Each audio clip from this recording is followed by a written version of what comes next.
10,000 plus 4 biryani ప్యాకెట్లు ఇస్తే సరి. ఏంది న్యూస్ చూడండి, చాలా ఇంట్రెస్టింగ్ ఉంటుంది. పోలీసులు ఎప్పుడెప్పుడు దొరుకుతారని చెప్పి చాలా మంది చూస్తూ ఉంటారు. జనాలకు కూడా అరే అమ్మ ఇంతగానం చేసినా కూడా వీళ్ళు ఎట్లా ఒక రకంగా మమ్మల్ని స్కామ్ చేయడానికే చూస్తూ ఉన్నారు, దొరకబట్టాలి వీళ్ళని చెప్పి అనుకుంటారు. కానీ ఇది మళ్ళా 10,000 తీసుకునే అంత జోన్ ఎక్కడుంది ఏందనేది ఒకసారి మీ కామెంట్లో తెలిపండి. జస్ట్ హైదరాబాద్లో 10,000 ఇచ్చే అంత ఎవరు ఉంటారు, మరి ఆ ఏరియా ఎక్కడని ఒకసారి మీరు కామెంట్లో తెలిపండి. హైదరాబాద్లో డ్రంక్ అండ్ డ్రైవ్ కేసులలో ట్రాఫిక్ పోలీసుల నయాదంద. రెండోసారి దొరికితే రెట్టింపు నగదు. పశ్చిమ మండలంలోని ట్రాఫిక్ పోలీసుల తీరుపై విమర్శలు. 14 పేజీలో దీన్ని ముచ్చటున్నా, అసలు చూద్దాం. వీకెండ్ కాగానే మొత్తం బ్యారిగేడ్లు పెట్టేసి ఇక రెండోసారి దొరికితే చల్ ఇక గుంజుడే గట్టిగా అని చెప్పి పోలీసులు అంటా ఉన్నారంట. ఎక్కడ అది 10,000 ప్లస్ బిర్యానీ ప్యాకెట్లు, 4 బిర్యానీ ప్యాకెట్లు, ఒకటి కాదు 4 బిర్యానీ ప్యాకెట్లు. అంటే ఎవరైతే ఉన్నారో స్టేషన్లో వాళ్ళందరికీ కావచ్చు, ఒకటి కూడా అడుగుతలేదు. ఎంత కూర 10,000 తీసుకొని మళ్ళీ బిర్యానీ ప్యాకెట్లు అడుగుతా ఉన్నారు వీళ్ళు.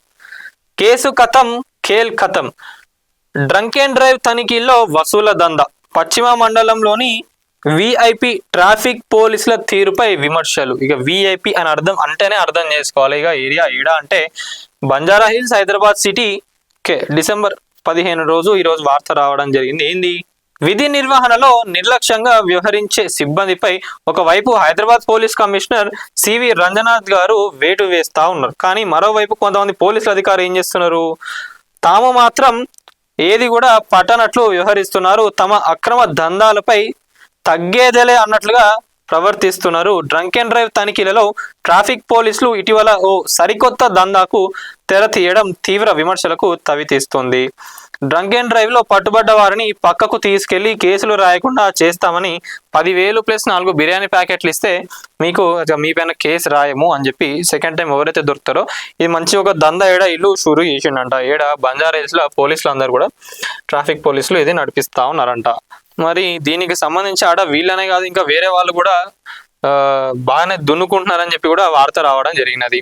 ఆ అక్రమ దందా ఖరీదైన పశ్చిమ ప్రాంతం వెస్ట్ జోన్ లోని విఐపి ట్రాఫిక్ పోలీసు స్టేషన్ పరిధిలో జరుగుతున్నట్లు తెలిసింది. డ్రంక్ అండ్ డ్రైవ్ లో ఒక వ్యక్తి రెండోసారి పట్టుబడినట్టు తేలితే పోలీసులు సెటిల్మెంట్ రెట్టింపులో ఉంటుందన్నట్లు సమాచారం. ప్రతి వీకెండ్ లో డ్రంక్ అండ్ డ్రైవ్ లో పట్టుబడ్డ 5 నుంచి 8 వాహనాలను స్వాధీనం చేసుకొని వాటిని స్టేషన్ కు సమీపంలో ఉన్న మరో చోట పార్క్ చేస్తానంట. స్టేషన్ లో కూడా కాదు, స్టేషన్ లో ఇంకొక ఏరియాలో దాన్ని పార్క్ చేసి అక్కడ ఒక కాపలా లెక్క ఒకని పెట్టి మరుసటి రోజు ఏం చేస్తున్నారంట, వాహనదారులను పిలిచి బెదిరించి తమ అక్రమ దందాను ఏదైతే ఉన్నదో అది నడిపిస్తా ఉన్నారంట. ఓకే, వాహనదారుడి నుంచి అంటే వాళ్ళ స్థాయిని బట్టి కారుని చూడంగానే వీళ్ళకి ఇక కళ్ళు మెరుస్తాయి కదా, ఆ కారుని చూసి మరి 10,000 నుంచి 20,000 రూపాయల వరకు కూడా వసూలు చేస్తా ఉన్నారంట. ఇక పెద్ద కారు అయితే ఇక అది ఎంత పోతుంది అనేది ఒకసారి ఆలోచించుకోండి. ఇటీవల ఇలాంటి ఒక ఘటనపై అధికారులు సైతం ఉన్నతాధికారులకు రిపోర్టు ఇచ్చినట్లు తెలిసింది. స్టేషన్ లో ఉన్నతాధికారుల మధ్య ఏర్పడిన విభేదాలు రచ్చకెక్కడంతో ఇదే అదునుగా భావించి ఎస్ఐలు, కానిస్టేబుల్ రెచ్చిపోయి వసూలకు పాల్పడుతున్నట్లు సమాచారం. గత 6 నెలలుగా జరుగుతున్న ఈ అక్రమాల గురించి ఉన్నతాధికారుల దృష్టికి సైతం వెళ్ళినా ఎవరు పట్టించుకోవడం లేదని విమర్శలు వస్తున్నాయి. ఎందుకు పట్టించుకుంటారు వాళ్ళకు కూడా వెళ్తుంది కదా, ఇదంతా నడిపించేది వీళ్ళు కాదు. ఇప్పుడు నేను చెప్తా, ఎగ్జాంపుల్గా చెప్తా, అంటే జనరల్గా బయట అంటున్న టాకు 10,000 ప్లస్ 4 బిర్యానీ ప్యాకెట్లు అంటే 10,000 అనేది బిర్యానీ ప్యాకెట్లు కొనుక్కోవాలి కదా అని అంటే కొనుక్కోవచ్చు కదా అని అంటే బిర్యానీ ప్యాకెట్లు అలా పోతే 10,000 మళ్ళీ షేర్ ఉంటుంది కదా వీళ్ళ పై అధికారులకు, ఆ పై అధికారులకు, వాళ్ళకు కూడా ఏంటంటే ఈ మంత్ ఎండింగ్ టార్గెట్స్ అని. ఇప్పుడు చూడండి, ఇప్పుడు ఏంది న్యూ ఇయర్ వస్తుంది కదా, December 31 రోజు ఉంటుంది కదా ఆయన. ఇక వీళ్ళ వసూళ్ళు December 2 ఏదైతే ఉన్నదో ఇక మంచిగా వసూళ్ళు పండగనే ఇక పోలీసు శాఖ అందరికి కూడా అని చెప్పి జనాలు అంటా ఉన్నమాట. ఇది మళ్ళీ ఇదేంటంటే విఐపి జోన్ కాబట్టి ఇక్కడ ఇంకా ఎక్కువ కలెక్షన్స్ ఉంటాయి. దీన్ని అదునుగా చూసి ఎస్ఐలు, కానిస్టేబుల్ అందరు కూడా రెచ్చిపోతా ఉన్నారంట. ఇక పై అధికారులు అయితే ఎవరు కూడా పట్టించుకోవట్లేరంట వాళ్ళకు కంప్లైంట్ ఇచ్చినా కూడా. మరోవైపు 2 ఎస్ఐలు ప్రాంతాలను సెక్టార్లుగా విభజించుకొని పబ్బులు, వ్యాపారాలు, సముదాయాల వద్ద నెలవారీ మామూలుగా బలవంతంగా వసూలు చేస్తున్నట్లు తెలిసింది. ఇదే స్టేషన్ లో 2 సంవత్సరాలుగా పనిచేస్తున్న ఓ ఆర్ఎస్ఐ వసూళ్లలో నెంబర్ 1 అని పోలీసుల శాఖలోనే చర్చించుకుంటారు. ఈ టోయింగ్ వెహికల్స్ ఉంటాయి కదా, టోయింగ్ వెహికల్స్ ఏవైతే ఉన్నాయో ఆ వాహనాల ఇన్ఛార్జ్ గా ఉన్న సదరు ఎస్ఐ ఖరీదైన వాహనాలకు వీల్ లాక్స్ వేసి భారీగా డబ్బులు వసూలు చేస్తున్నట్లు ఆరోపణలు రావడంతో అతడిని ఈ టోయింగ్ నుంచి వెళ్ళి తప్పించి మరో విభాగానికి మార్చిండంట. ఈ అమ్మాయి ఇలా తెలివి చూడండి అసలు ఎంత మంచిగా ఉన్నదో.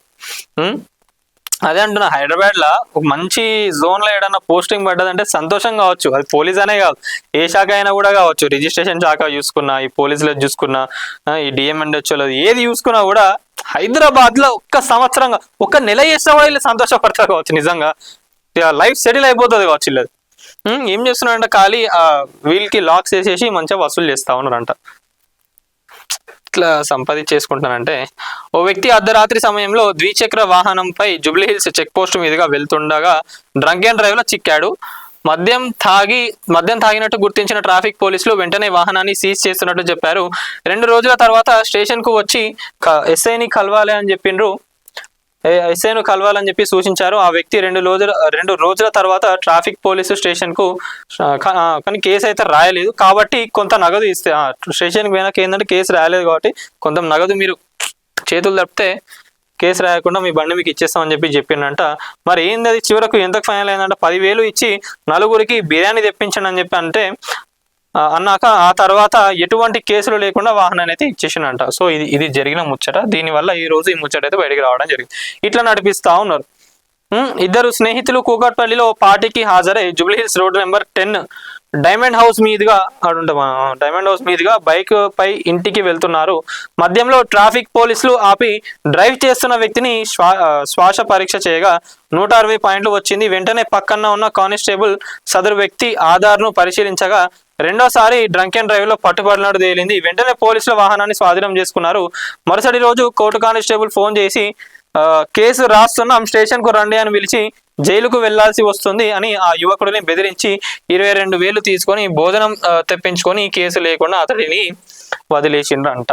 సో ఇది జరుగుతా ఉన్నది. మరి దీనిపైన పెద్దలు ఇప్పటికైనా ఏం రెస్పాండ్ అవుతారు? బాగా మాట్లాడుతూ ఉంటారు కదా, పోలీసుల పైన విమర్శలు చేస్తూ ఉంటారు. పోలీసులు అట్లా కాదు ఇట్లా కాదు అని చెప్పి మేబీ ఉండవచ్చు, కొంతమంది పోలీసులు నిజంగా మంచిగా పనిచేస్తుండవచ్చు. కానీ ఇట్లాంటి వాళ్ళ వల్ల ఈరోజు పోలీస్ శాఖకు మచ్చ వస్తుంది కదా. మరి ఇట్లాంటి వాళ్ళ పైన కూడా యాక్షన్ తీసుకోవాలి కదా.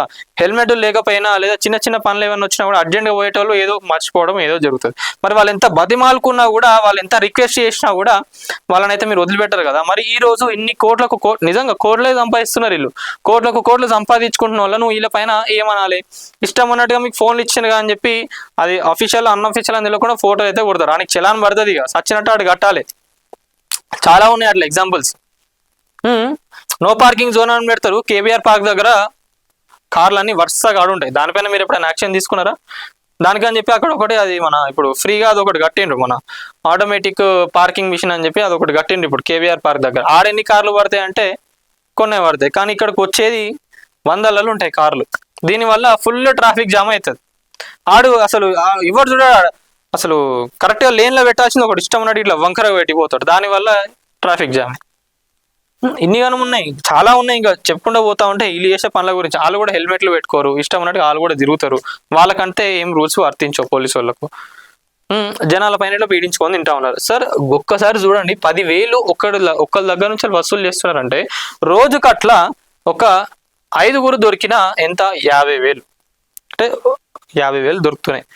అంటే వారానికి మీరు చూసుకోండి ఎంత అవుతున్నది సార్. ఇక వీకెండ్స్లో ఇంకెక్కువ మందిని పట్టుకున్నా కూడా నెలకు చూసుకుంటే మీకు వచ్చే శాలరీ కన్నా 5-10 టైమ్స్ ఎక్కువ అయిపోతున్నది. అందుకే అంటున్నా, గవర్నమెంట్ అధికారులు ఎవ్వరు కూడా శాలరీలు లేట్ అయినా కూడా పట్టించుకుంటలేరు. ఇది వాస్తవం. ఇది శాలరీలు లేట్ అయినా కూడా గవర్నమెంట్ అధికారులు ఎవరైతే ఉన్నారో వీళ్ళందరూ కూడా పట్టించుకుంటలేరు. ఎందుకంటే వాళ్ళు సంపాదించుకునే ఆస్తులే దీనికన్నా ఎక్కువ. అదంతా జస్ట్ ఏంటంటే ఈ ఏమంటారు టైం పాస్గా, ఇట్లా వచ్చే శాలరీ ఏదైతే ఉందో టైం పాస్ చేయడానికి అంతే. ఎవరు కూడా వస్తా తిని శాలరీ ఏమన్నా ఎంత జుజుబి అన్నట్లుగా గవర్నమెంట్ అధికారులు కూడా తయారైపోయారు. మరి సజ్జనార్ గారు మీరు దీనిపైన ఇంత సీరియస్ గా చూస్తా ఉన్నారు కదా, మరి ఈరోజు వార్త వచ్చింది, దీనిపైన ప్రతి ఒక్కరు కూడా తెలుస్తా ఉన్నారు. మరి దీనిపైన మీరు ఏం యాక్షన్ తీసుకుంటారు? ఇది కూడా జస్ట్ ఏమంటారు, ఇప్పుడు న్యూస్ ఏది వచ్చినా కూడా ఒక 1 వీక్ దాన్ని హాట్ టాపిక్ గా చూసి హడావుడి చేసి వదిలేస్తారా? మరి దీనికంటే ఒక ప్రాపర్ గైడ్ లైన్స్ తెస్తారా? ఇట్లాంటి కానీ కూడా మళ్ళీ చేస్తారా లేదా ఏందనేది కూడా తెలియాలి జనాలకు. మరి దీనిపైన మీరు ఎట్లాంటి యాక్షన్ తీసుకుంటారో ఏందనేది కూడా చూడాలి. మరి పోలీసు శాఖ పైన, ట్రాఫిక్ వాళ్ళ దానిపైన ఇంకా మీరేమనుకుంటారో ఏందన్నది ఒకసారి మీ కామెంట్ రూపకంలో తెలపండి.